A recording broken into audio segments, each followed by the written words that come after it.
Well, what do you know? It's Rec Room. Like, yeah, we're in Rec Room, but I'm just saying, like that's the state of Rec Room. This is like it is Rec Room, the fire and the dumpster fire and the. It's time for change. We can all definitely agree Rec Room has gone downhill as of late, and the community is definitely trying its best to make its voice heard. Rec Room for Change is a collaboration of as many voices as we can get in order to try and reach out to Rec Room Incorporated and communicate our distastes and the things we want to change. I have partnered with Rec Room for Change, and I think you should too, because we all have something to say, right? Firstly, there's the hacking. At first, it's a little funny, like, haha, that's wild, you can't do that. I'm not saying hacking is fine at all. I'm just saying it's, it's a bit funny. For the most part, they haven't been too harmful at the beginning. It was just spawning in bosses and flying around. It was mainly taking place in random events and other stuff like that. But things have definitely started to get a lot more extreme, from hackers cheating in games, crashing players remotely, and even basically framing people. You know what I'm talking about. It's too early to have a complete judgment on Rec Room's referee, I'd say, but either way, it's still embarrassing for Rec Room, as Foglu put it, that literal children are able to do this kind of stuff. If I was a part of the Rec Room team, I'd be a spy and I'd try to tap into these Discord servers or however these people are getting into contact and selling these hacks and just attack the problem at the root. I am very glad Rec Room had taken the initiative to build referee and abandon easy anti-cheat, and I do have hopes with time things will become less problematic, but we'll see. While we're on the relative topic of scammers, there's the low quality map problem, which explains itself. You really gotta dig deep to find those gems from the community. Part of the problem is these slop builders themselves, which I think just kind of proves a bit of a gray area, because you're able to tell when a builder or build group is just not really doing the best of it and just kind of doing it for the money. But I don't think those rooms can be taken down solely for that reason. It's pretty much safe unless the room actively violates the code of conduct. The Rec Room algorithm seems to promote games that have the longest engagement, which is a reasonable way to,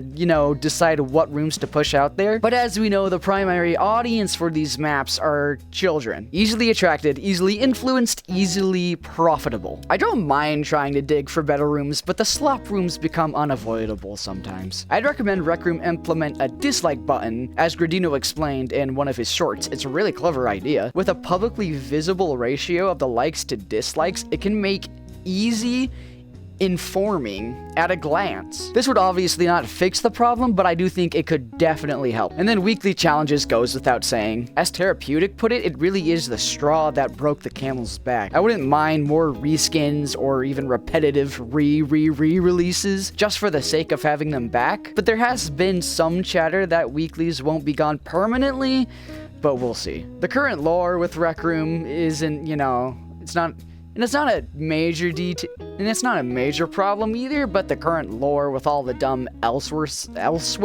stuff should be ditched. I think we can do a 50-50 for the devs and the community by saying, let's start banking on Rec Room's already established or more hidden lore. For example, the obsession with the number 87. Crescendo of the Blood Moon. Rec Room has a historical campus. The level where you enter the castle takes place on the historical campus. Maybe this is suggesting the events of Crescendo are based off of an actual event that happened before Rec Room University was made. What are the goblins trying to mine for in Crimson Cauldron? Look at the poster in Laser Tag. Is a laser tag just a training program for actual combat against an actual Jumbotron? And the quest for it is just a morale-rising school play propaganda? I mean, we've been invaded a few times already, for Pete's sake. What's the dealio? The Rec Room hasn't lost all hope, I'd say. The community is pushing for change, and it's just up to the devs to respond accordingly. Double Shot was added back. Great. Crescendo is finally on quest. Great. Keep doing that. I know that we, the community, don't necessarily understand what is going on or what happens behind the team at Rec Room, but do know that whatever you've been doing has created a large community that loves the game, and now we're looking for change for the better. We get you folks have had to make some hard decisions as of late, and on behalf of the community, we are very sorry. We sympathize, our hearts go out to you, but please, don't give up on yourselves or Rec Room, and just play your cards right. I'm making a hard decision myself here. After a long time of thinking it through, I'm quitting Rec Room. Well, I mean, not exactly, don't worry. Not exactly. So don't freak out. I've been afraid to admit I've been thinking about doing other things with the channel, like most other RecTubers who have quit or moved on, and I was just fearing people would say, oh, another one bites the dust, another one jumps ship. Which, yes, I am. But I've decided to quit making content solely on Rec Room because the other day I realized, holy shit, I don't want to work minimum wage for the rest of my life. I need money.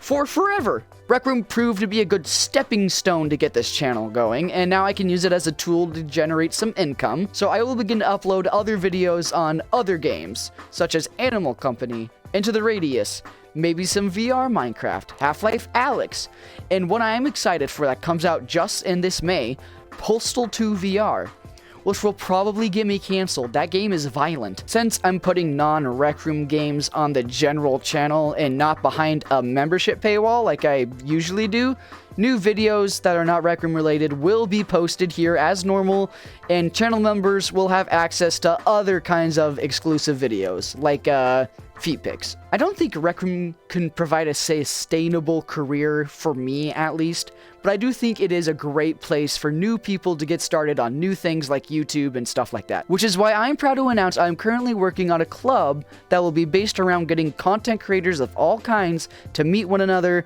rally support from new fans, and make new relationships in the content making world. Alongside, I am making a program that will aim to boost the popularity of quality grade maps in Rec Room, and another club devoted to questing and even laser tag for those who like to grind, where you can meet other like-minded people and new buddies to grind with. I see potential in Rec Room, and that's why I've joined Rec Room for Change. If you want to support the movement, join the Discord via a link from Foglu on one of his videos. I don't know how like the invitation perms work, so I'd say just check in with him. If you want to support me, just simply like and subscribe. What else do you think should change in Rec Room? Let me know in the comments. Thank you for watching, and I will see you when I see you, obviously.